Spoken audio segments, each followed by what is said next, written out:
Hi friends, வாங்க இன்றைக்கி அருமையான வெள்ளை பணியாரம் எப்படி செய்கிறதுன்னு பார்க்கலாம். நல்லா பாருங்கள், அழகாக வந்திருக்கு, சூப்பராக வந்திருக்கு பாருங்கள். குழந்தைங்களுக்கு பிடிச்ச மாதிரி இருக்கும், பெரியவங்களும் நல்லா விரும்பி சாப்பிடலாம். நல்லா பாஞ்சாக புஷ் புஷ்ன்னு வந்திருக்கு பாருங்கள். வாங்க இது எப்படி செய்கிறதுன்னு நம்ம வீடியோக்குள்ளே போய் பார்க்கலாம். நம்ம பணியாரத்துக்கு அரிசி எடுத்துக்கலாம். நான் பார்த்திங்கன்னா இது பச்சை அரிசி தான் எடுத்திருக்கேன்.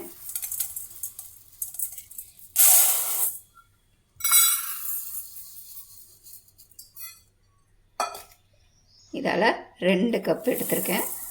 இதை ஒரு 3-4 வாட்டி நல்லா கழுவிட்டு நம்ம ஊற வச்சுக்கலாம்.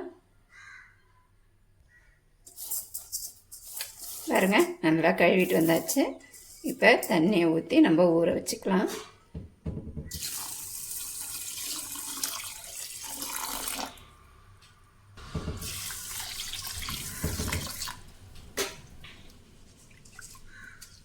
இது கரெக்டாக ஒரு 5 மணி நேரம் நல்லா ஊறட்டும். ஊறினத்துக்கு பிறகு நம்ம எப்படி அரைக்கிறதுன்னு பார்க்கலாம்.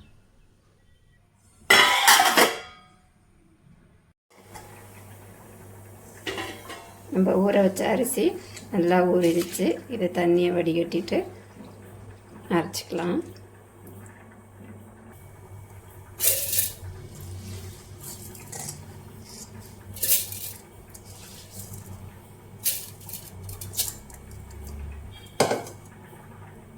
நான் 2 கப்புக்கு 1 கப்பு சாதம் எடுத்திருக்கேன். நீங்கள் 1 கப்பாக எடுத்துருந்தீங்கன்னா 1/2 கப்பு சாதம் எடுத்துக்கோங்க.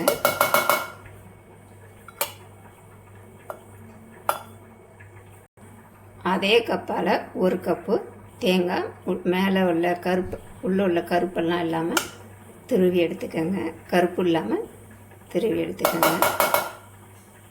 இது எவ்வளோ நைஸாக அரைக்க முடியுமோ அவ்வளோ நைஸாக அரைச்சிக்கலாம்.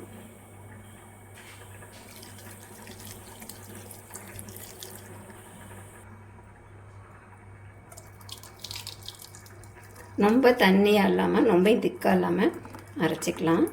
நம்மளுக்கு ஆப்பத்துக்கெல்லாம் மாவு அரைப்போம்ல, அந்த அளவுக்கு அரைச்சிக்கலாம். மாவு நல்லா அரைச்சாச்சு பாருங்க, நல்லா நைஸாக அரைச்சாச்சு. இது கூட தேவையான அளவு உப்பு, 1 ஸ்பூன் அளவு உப்பு, 1 ஸ்பூன் அளவு சர்க்கரை,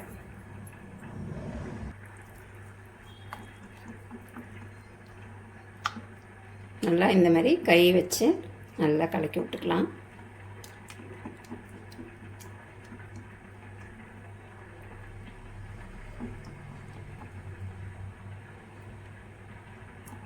பாருங்கள், இந்த அளவுக்கு இருக்கட்டும். இது ஒரு 8 மணி நேரம் நல்லா புளிக்கட்டுங்க. இதை நான் நைட்டு அரைச்சிருக்கேன், காலைல பார்ப்போம்.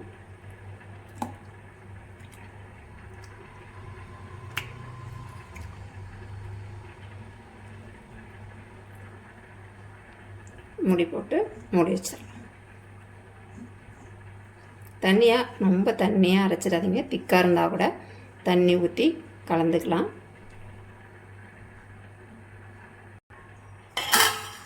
மூடி போட்டு மூடி வச்சிடலாம். ஒரு 8 மணி நேரம் நல்லா புளிக்கட்டும்.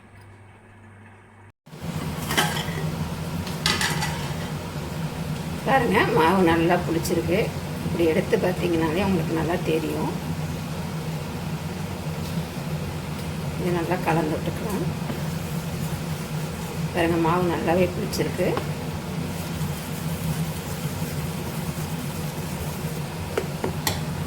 இது நல்லா கலந்துட்டு பிறகு கொஞ்சமாக ஆப்ப சோடா வேணா சேர்த்துக்கோங்க, இல்லைன்னா விட்டுறலாம், ஆப்ஷன் தான் அது.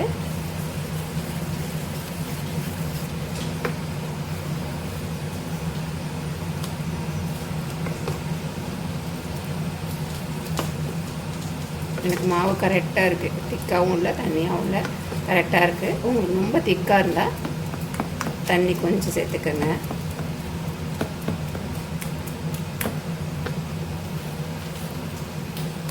ரொம்ப தண்ணியாக போயிடுச்சுன்னா ஒரு அரிசி மாவு இருக்கு இல்லையா, அது 2 ஸ்பூன் சேர்த்து செய்யுங்க, கரெக்டாகிடும். இப்போ நம்ம பனியார கல்லில் ஊற்றிக்கலாம். நான் பார்த்திங்கன்னா தேங்காய் எண்ணெய் ஊற்றி வச்சுருக்கேன். தேங்காய் எண்ணெய் டேஸ்ட்டு பிடிக்கலன்னா நீங்கள் நெய் ஊற்றி செய்யுங்க, நல்லாயிருக்கும். தேங்காய் எண்ணெயில் செய்யும் போதும் டேஸ்ட்டு நல்லாயிருக்கும், வாசனை.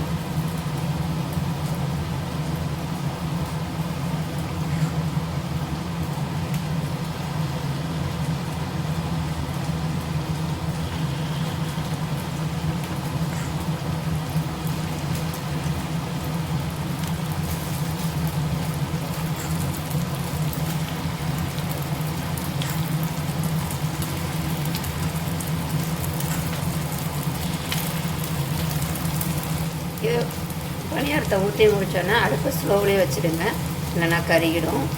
அடுப்பை சிம்மிலே இருக்கட்டும்.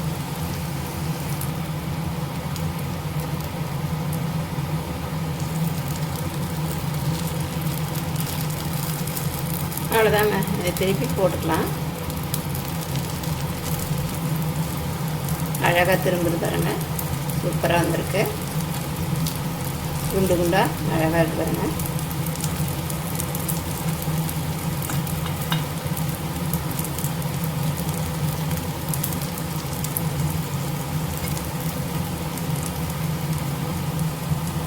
சூப்பராக வந்திருக்கு பணியாரம், வெள்ளை பணியாரம். இதேமாரி நீங்களும் செஞ்சு பாருங்கள், குழந்தைங்களுக்கு செஞ்சு கொடுங்க. இது கூட பார்த்திங்கன்னா தேங்காய் சட்னி நல்லாயிருக்கும், கார சட்னி நல்லாயிருக்கும். ஆனால் தேங்காய் பால் சாப்பிடும்போது டேஸ்ட்டாக இருக்கும், பிரகாசமாக இருக்கும். நான் இன்றைக்கி பார்த்திங்கன்னா சாம்பார் தான் வச்சுருக்கேன். இதுக்கும் சாம்பார் வச்சுட்டேன், மத்தியானம் சாப்பாட்டுக்கும் சாம்பார் வச்சுட்டேன். ஆனால் நான் ஒரே வேலையை முடிச்சிட்டேன். நான் தேங்காய் பால் கூட சேர்த்து சாப்பிடும்போது நல்லாயிருக்கும். ட்ரை பண்ணி பாருங்கள்.